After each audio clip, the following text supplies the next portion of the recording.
जैसे कि आप सभी जानते हैं, सच की हमेशा जीत होती है और हमारी एक छोटी सी प्रयास आप तक बड़ी खबर पहुंचाती है। तो स्वागत करते हैं आप सभी का STS न्यूज़ चैनल पर। आगे बढ़ने से पहले आप इस वीडियो को लाइक और चैनल को सब्सक्राइब जरूर कर ले और साथ में बेल आइकन भी प्रेस कर ले। चलिए बढ़ते हैं खबरों की। बता दें 29 अगस्त को तेलुगु भाषा दिवस के रूप में मनाया जाएगा। मन की बात के मासिक प्रसारण के अपने 104वें एपिसोड को संबोधित करते हुए प्रधानमंत्री नरेंद्र मोदी ने इसकी घोषणा की। पीएम मोदी ने आगामी कार्यक्रम G20 शिखर सम्मेलन पर चर्चा करते हुए कहा, भारत अगले महीने G20 नेताओं के शिखर सम्मेलन के लिए पूरी तरह से तैयार है। रविवार को मन की बात कार्यक्रम में पीएम मोदी ने कहा, भारत G20 की अध्यक्षता के लिए पूरी तैयारी से और G20 की हमारी अध्यक्षता लोगों की अध्यक्षता है। उत्तर प्रदेश के मऊ जिले को घोसी विधानसभा सीट पर होने वाले उपचुनाव के लिए भारतीय कम्युनिस्ट पार्टी माले और मार्क्सवादी कम्युनिस्ट पार्टी ने विपक्षी दलों के गठबंधन इंडिया में शामिल समाजवादी पार्टी उम्मीदवार सुधाकर सिंह को समर्थन देने का फैसला किया है। दोनों दलों ने रविवार को बयान जारी कर ये जानकारी दी। पश्चिम बंगाल के दत्तुपुर के एक अवैध पटाखा फैक्ट्री में विस्फोट होने से 5 लोगों की मौत हो गई। इस मामले की NIA जांच की मांग करते हुए पश्चिम बंगाल के बीजेपी अध्यक्ष डॉक्टर सुकांत मजूमदार ने केंद्रीय गृह मंत्री अमित शाह को पत्र लिखा है। जी हां, आपको बता दें कि केंद्रीय अमित शाह ने पत्र में लिखा है कि यहां पे जांच होना जरूरी है। और सुकांत मजूमदार ने लिखा, मैं आपको पश्चिम बंगाल के दत्तुपुर में हाल में हुई विस्फोटों की घटनाओं के बारे में गहरी चिंता और भारी मन से लिख रहा हूँ। इन घटनाओं से जान माल का भारी नुकसान हुआ और ये जरूरी है कि इन दुखद घटनाओं के पीछे कारणों का पता चलना है। केंद्रीय गृह मंत्री अमित शाह ने तेलंगाना के खम्म में रायपुर गोसा बीजेपी भरोसा रैली को खम्म संबोधित कर सत्ता में आएगी। उन्होंने कहा है कि कांग्रेस 4G पार्टी है, जिसका मतलब है कि मोदी और यहाँ पे एक बार फिर से 4 पीढ़ी की party Jawaharlal Nehru, Indira Gandhi, Rajiv Gandhi, Rahul Gandhi BRS 2G party है, जिसका मतलब है 2 पीढ़ी की पार्टी। और ओवैसी की पार्टी 3G पार्टी 3 पीढ़ियों से चल रही है। उन्होंने दावा किया है कि इस बार राज्य में ना तो 2G ना 3G ना 4G आएगी। इस बार यहाँ भारतीय जनता पार्टी की सरकार आएगी। हिंसा के करीब 1 महीने बाद हरियाणा फिर हाई अलर्ट पर है। नूंह में धारा 144 लागू कर दी गई है। मोबाइल इंटरनेट बंद है, बल्कि SMS भेजने की सेवाएं भी 29 अगस्त तक के लिए रोक दी गई। विश्व हिंदू परिषद ने सोमवार को दोबारा ब्रजमंडल यात्रा निकालने का ऐलान किया है। जी हां, आपको बता दें कि जिसके बाद ही सरकार की टेंशन बढ़ी हुई। और इस बीच नूंह सदर के इमाम मौलाना मुफ्ती जाहिद हुसैन ने लोगों से बाहर न निकलने की अपील की। कांग्रेस लगातार G20 शिखर सम्मेलन को लेकर केंद्र की मोदी सरकार पर हमलावर है। इसे लेकर अब कांग्रेस नेता पवन खेड़ा ने पीएम मोदी पर निशाना साधा। उन्होंने कहा है कि G20 एक रोटेशनल प्रेसिडेंसी है। इस वक्त G20 का अध्यक्ष भारत ही रहता, चाहे पीएम कोई और भी क्यों न होता। दरअसल G20 शिखर सम्मेलन का आयोजन 9-10 सितंबर को दिल्ली में होगा। इसे लेकर राजनीति गरमाई गई है और कांग्रेस नेता पवन खेड़ा ने भूल जाते हैं कि यह एक रोटेशनल प्रेसिडेंसी है। लोकसभा चुनाव 2024 में 1 साल से भी कम वक्त बाकी है। ऐसे में सभी मुख्य दल तैयारियों में जुटे हुए। बीजेपी को चुनौती देने के मकसद से 26 विपक्षी दलों ने इंडिया नाम से महागठबंधन बनाया है। अभी तक इस महागठबंधन के नेता के नाम की घोषणा नहीं की गई। हालांकि कांग्रेस के कई नेता राहुल गांधी को पीएम उम्मीदवार बनाने की बात कह चुके हैं। छत्तीसगढ़ के सीएम भूपेश बघेल, राजस्थान के सीएम अशोक गहलोत सुर में सुर मिलाते हुए अब कांग्रेस नेता राशिद अल्वी ने भी राहुल गांधी को पीएम उम्मीदवार बनाने की बात कही है। उत्तर प्रदेश की सड़कों पर अब बेसहारा गोवंश भटकते नजर नहीं आएंगे। योगी सरकार ने इनकी सुरक्षा और देखभाल के लिए कड़ा कदम उठाया। योगी सरकार ने प्रदेश के सभी जिलाधिकारी को बेसहारा गोवंश को पहले से संचालित गो संरक्षण केंद्रों तक पहुंचाने, उनके लिए हरे चारे की व्यवस्था सुनिश्चित करने, समय समय पर स्वास्थ्य प्रशिक्षण के लिए निर्देश दिए हैं। विपक्षी गठबंधन इंडिया की अगली और तीसरी बैठक मुंबई में 31 अगस्त और 1 सितंबर में होने जा रही। इससे पहले बिहार के मुख्यमंत्री नीतीश कुमार ने कहा, मुंबई में विपक्षी गठबंधन में आगामी बैठक के दौरान कुछ और राजनीतिक दलों को इसमें शामिल होने की संभावना। उन्होंने कहा कि मैं 2024 के लोकसभा चुनाव से पहले ज़्यादा से ज़्यादा पार्टियों को एकजुट करना चाहता हूँ। चुनावी साल में मध्य प्रदेश के मुख्यमंत्री शिवराज सिंह चौहान ने कई बड़े ऐलान किए हैं। उन्होंने रविवार को अपनी सरकार की लाडली बहना योजना के तहत किए गए सम्मेलन में ऐलान किया है कि सावन के महीने में रसोई गैस सिलेंडर सिर्फ 450 रुपये में मिलेंगे। इतना ही नहीं, सीएम ने रक्षाबंधन के पर्व को देखते हुए प्रदेश की महिलाओं को हर महीने मिलने वाली राशि बढ़ाकर 1250 रुपये कर दी है। यानी सिर्फ इस महीने लाडली बहना योजना का लाभ उठाने वाली महिलाओं को 1000 रुपये की जगह 1250 रुपये मिलेंगे। दिल्ली में आयोजित G20 और B20 शिखर सम्मेलन को संबोधित करते हुए पीएम मोदी ने कहा है कि देश में 23 अगस्त को उत्सव का माहौल है। उन्होंने कहा, चंद्रयान के कई उपकरण देश में बने हैं। पीएम ने कहा है कि B20 में अफ्रीका के डेवलपमेंट को एक फोकस एरिया में रखा गया। यह फोरम जितना बड़ा होगा उतना ही फायदा मिलेगा। केंद्रीय मंत्री ज्योतिरादित्य सिंधिया के गढ़ में जयवर्धन सिंह सेंध लगाने में लगे हैं। दिग्विजय सिंह के बेटे जयवर्धन सिंह ने पिछले कुछ दिनों से शिवपुरी जिले में अपनी सक्रियता बढ़ा दी है। शिवपुरी जिले से गुना जिला लगा हुआ है और गुना जिले की राघौर सीट से जयवर्धन सिंह विधायक है।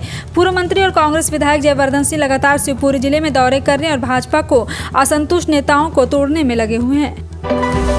रेलवे की तरफ से वैष्णो देवी जाने वालों को खास तोहफा मिल गया है। अगर आपका भी कभी वैष्णो देवी के दर्शन के लिए जाने का प्लान है तो अब रेलवे एक खास पैकेज लेकर आया है जिसमें आप किसी भी महीने में सफर कर सकते हैं। खास बात यह कि इसके लिए आपको सिर्फ 9500 रुपये खर्च करने होंगे और आपको रहने खाने की टेंशन नहीं रहेगी। केरल हाईकोर्ट ने हेरोइन तस्करी के पीछे सरगना होने के आरोपी तमिलनाडु को मूल निवासी बालकृष्ण पेरियासानी पिल्लई को जमानत देने से इनकार कर दिया। कोर्ट में सुनवाई के दौरान न्यायमूर्ति जियाद रहमान ने कहा है कि रिकॉर्ड पर मौजूद सामग्री से प्रथम दृष्टया पता चलता है कि मामले में आरोपी की पूरी भूमिका थी और उन्हें राहत देने से समाज में गलत संदेश जाएगा। गौरतलब है कि तमिलनाडु के मूल निवासी पर लगभग 1500 करोड़ रुपये मूल्य की 217 किलोग्राम से अधिक हेरोइन की तस्करी के पीछे मुख्य सरगना होने का आरोप है। मेगा स्टार सलमान खान ने 26 अगस्त को फिल्म की इंडस्ट्री में अपने 35 साल पूरे कर लिए हैं। इस मौके पर भाईजान ने सोशल मीडिया पर एक खास वीडियो शेयर करते हुए फैंस को शुक्रिया कहा। सलमान खान ने शनिवार को अपनी फिल्मों के आइकॉनिक सीन्स, डायलॉग और डांस स्टेप कॉलर्स शेयर किया है। वीडियो शेयर करते हुए सलमान ने लिखा, 35 साल 35 दिनों की तरह बीत गए, आपके प्यार के लिए शुक्रिया। सनी देओल स्टारर फिल्म गदर 2 बॉक्स ऑफिस पर कई रिकॉर्ड तोड़ रही। 15 दिनों में फिल्म ने 439 करोड़ रुपए का बिजनेस कर लिया। हालांकि इस सफलता के बीच फिल्म को क्रिटिसाइज भी किया जा रहा है। फिल्म को इंडिया और पाकिस्तान की ऑडियंस इसे एंटी पाकिस्तान भी करार दे रहे हैं। अब इस मामले पर सनी देओल ने अपना रिएक्शन दिया। उन्होंने कहा है कि इस फिल्म को ज़्यादा सीरियसली नहीं लेना चाहिए, सिर्फ लोगों को एंटरटेन करने के लिए बनाई गई है। BBC UK को दिए गए इंटरव्यू में सनी ने कहा, पार्टीशन के बाद से ही हमारे बीच में नफरत है। हालांकि मैं ये मानता हूँ जो हुआ सो हुआ और अब यह पॉलिटिकल मुद्दा बन गया है। दोनों देशों के लोग इसे भूलना चाहते हैं। सरकार ने 27 अगस्त से सभी किस्म के बासमती चावल के एक्सपोर्ट पर बैन लगा दिया है। मीडिया रिपोर्ट के मुताबिक सरकार ने नोटिफिकेशन जारी कर इसकी जानकारी दी। यह बैन उन सभी चावल के एक्सपोर्ट पर होगा जो $1200 यानी करीब 99,058 रुपये प्रति टन से कम की रेट से एक्सपोर्ट किए जाते हैं। ये बैन अस्थायी रूप से लगाया गया है और इसके पहले सरकार ने शुक्रवार 25 अगस्त से पार बॉइल्ड राइस यानी उबले चावल के एक्सपोर्ट पर 20% ड्यूटी लगाने का फैसला किया जो 16 अक्टूबर 2023 तक जारी रहेगा।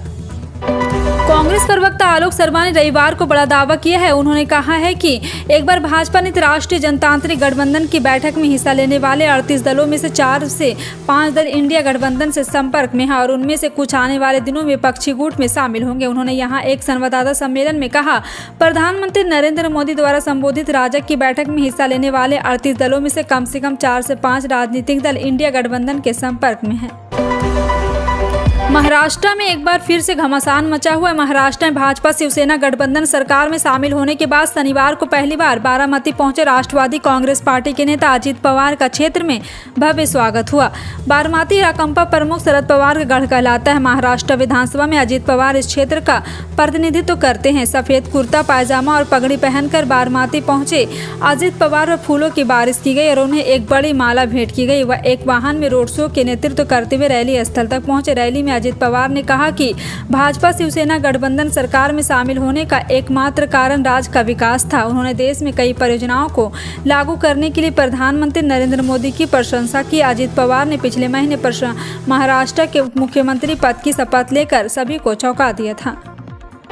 प्रधानमंत्री किसान सम्मान निधि के 8.5 करोड़ से ज्यादा देश भर के किसान 14वीं किस्त के बाद अब अगली किस्त यानी 15वीं किस्त का इंतजार कर रहे हैं। हालांकि केंद्र सरकार की ओर से अभी इस योजना की 15वीं किस्त के पैसों को ट्रांसफर करने के लेकर कोई आधिकारिक ऐलान नहीं किया गया। इस बीच मीडिया में चल रही खबरों के मुताबिक सरकार नवंबर या फिर दिसंबर के महीने में पीएम किसान सम्मान निधि की 15वीं किस्त पैसा किसानों के खाते में ट्रांसफर कर सकती है। आपको बता दें कि प्रधानमंत्री किसान सम्मान निधि योजना के तहत केंद्र सरकार देश भर में 3 किस्तों में 6,000 रुपया भेजती है। इस बीच खबर आ रही कि 14वीं किस्त की तरह 15वीं किस्त में लाभ उठाने वाले उन किसानों को नहीं मिलेगा जिन्होंने अब तक अपना KYC और भूलेखों का सत्यापन नहीं कराया। ऐसे में स्कीम का फायदा लेने के लिए आपको जल्द से जल्द इन दोनों को काम करा लेना चाहिए।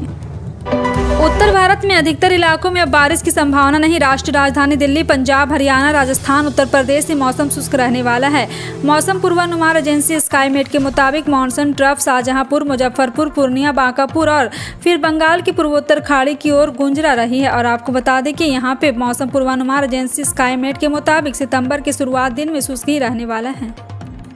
हर सुबह की तरह तेल कंपनी पेट्रोल डीजल के ताज़ा भाव जारी कर दिए जाते हैं और इस कारण भी रविवार को भी जारी किया गया। और कच्चे तेल की हर सुबह की तरह तेल कंपनी ने पेट्रोल डीजल के ताज़ा भाव जारी कर दिए। रविवार के कारण क्रूड ऑयल की कीमत में कोई बदलाव नहीं हुआ। कच्चे तेल की कीमत $85 प्रति बैरल के नीचे बरकरार रहा। पश्चिम बंगाल, उत्तर प्रदेश, तमिलनाडु, छत्तीसगढ़ में ईंधन महंगा हुआ। वहीं मध्य प्रदेश के ज़्यादातर जिलों में आज फ्यूल के रेट में इजाफा हुआ है। त्योहारी सीजन में एक बार फिर जनता को महंगाई की जबरदस्त मार पड़ रही। जी हां, पेट्रोल, डीजल और दैनिक उपभोग की चीजें महंगी होने के बाद अब दूध के दाम में बढ़ोतरी हुई। रक्षाबंधन से पहले दूध के दाम बढ़ना गृहिणियों के लिए बड़े झटके से कम नहीं है। दाम बढ़ने के बाद अब 1 लीटर दूध की कीमत 87 रुपये हो गया है। दूध के बढ़े हुए दाम 1 सितंबर से लागू किए जाएंगे। वहीं आपको बता दें कि 700 डेयरियों के वाले मुंबई मिल्क प्रोड्यूसर एसोसिएशन के शनिवार को जोगेश्वरी में एक अहम बैठक हुई है, जिसमें ये फैसला हुआ। फिलहाल आपका इन सभी खबरों पर क्या कहना, कमेंट सेक्शन में टाइप करके जरूर बताएं। इसी तरह के पल पल की अपडेट जानने के लिए जुड़े हैं आप अपने NTS न्यूज़ चैनल से। मिलते हैं अगली बड़ी खबर में, तब तक के लिए जय हिंद।